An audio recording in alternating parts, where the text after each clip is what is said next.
Hello friends, আসসালামু আলাইকুম। চলে আসলাম বারেক বিল্ডিং মোড়ে। বারেক বিল্ডিং মোড়ে এসেই দোতলা বাস উঠলাম।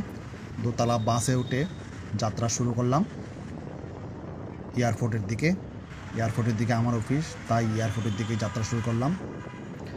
গাড়িগুলো সুন্দরভাবে চলতেছে, আজকে কোনো জ্যাম নাই। সারি সারি গাড়ি, এবং আমি এখন আছি ফকিরহাটের কাছাকাছি। দোতলা বাসের উপরে পরিবেশটা খুবই সুন্দর, কিন্তু দুঃখের বিষয় নিত্য নৈমিত্তিক যে ঘটনাগুলো আমাদের মাঝে ঘটে, সেই ঘটনাগুলোই এখন ঘটতেছে। জ্যাম শুরু হলো। বন্ধুরা আমার, আমি এখন আছি ফকিরহাটের খুবই কাছাকাছি।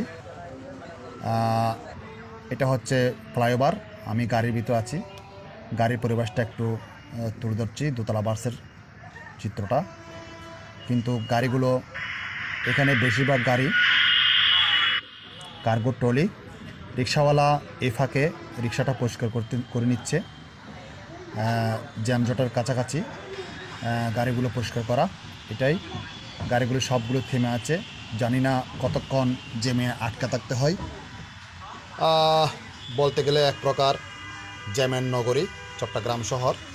সলগোলা ক্রসিং, বিশ্ব রোডের মোড়, কাস্টমস এবং ফকিরহাট বারেক বিল্ডিং, এগুলো বলতে গেলে অ্যাভেলেবল ট্রলি গাড়ির যাত্রা। এখানে ট্রলি গাড়ির কাজ, কার্গো গাড়ির কাজ, বন্দর থেকে লোডিং আনলোডিং সবই হয় এদিকে। বন্দরের কাছাকাছি হওয়াতে যানজট, এগুলো আমাদের নিত্য নৈমিত্তিক ব্যাপার। বন্ধুরা আমার, জ্যামের মধ্যে বসে আছি প্রায় আধা ঘন্টা মতো হয়, জানি না কতক্ষণ থাকতে হবে। দুপুর ঘনিয়ে প্রায় 3:30টার কাছাকাছি। এখানে অনেকগুলো ট্রাক। আমি এই ফাঁকে আমাদের গাড়ির পরিবেশটা একটু তুলে ধরার চেষ্টা করলাম। সুন্দর পরিবেশ, দোতলা বাস। দোতলা বাস থেকে ভিডিওগুলো করতে খুবই সুন্দর লাগে। চারপাশের ভিডিওগুলো সুন্দরভাবে ক্যাচ করা যায়। বন্ধুরা আমার, গাড়িগুলো আস্তে আস্তে হালকা হালকা চলতেছে, জানি না কতক্ষণ জ্যামে পোহাতে হয়। আজকে বহুদিন পর একটা লং ভিডিও আপলোড করার চেষ্টা চলতেছে। আশা করি আপনারা সবার সাথে থাকবেন। বেশি নয়, 3 থেকে 4 মিনিট পর্যন্ত মনে হয় হবে ভিডিওটা। যাই হোক, ভুল যদি হলে কমা সুন্দর দৃষ্টিতে দেখবেন। গাড়িগুলো আস্তে আস্তে চলতেছে, কিন্তু গাড়িগুলো আবার থেমে গেছে বিশ্ব রোড পর্যন্ত আসার পর। বিশ্ব রোডের কাছাকাছি চলে আসছি, তারপরও জ্যাম ছাড়ছেই না।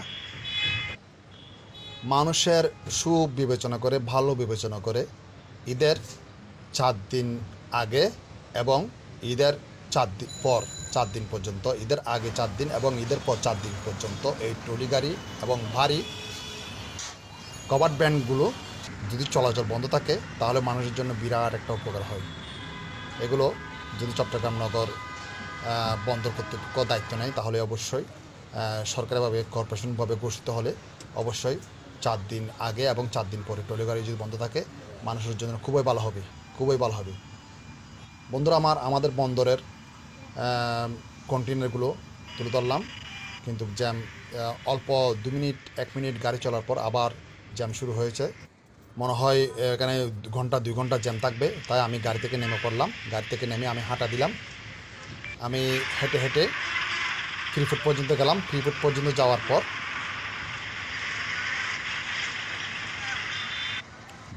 এয়ারপোর্টের গাড়িতে উঠে আবার রওনা দিলাম। ধন্যবাদ সবাইকে। আসসালামু আলাইকুম।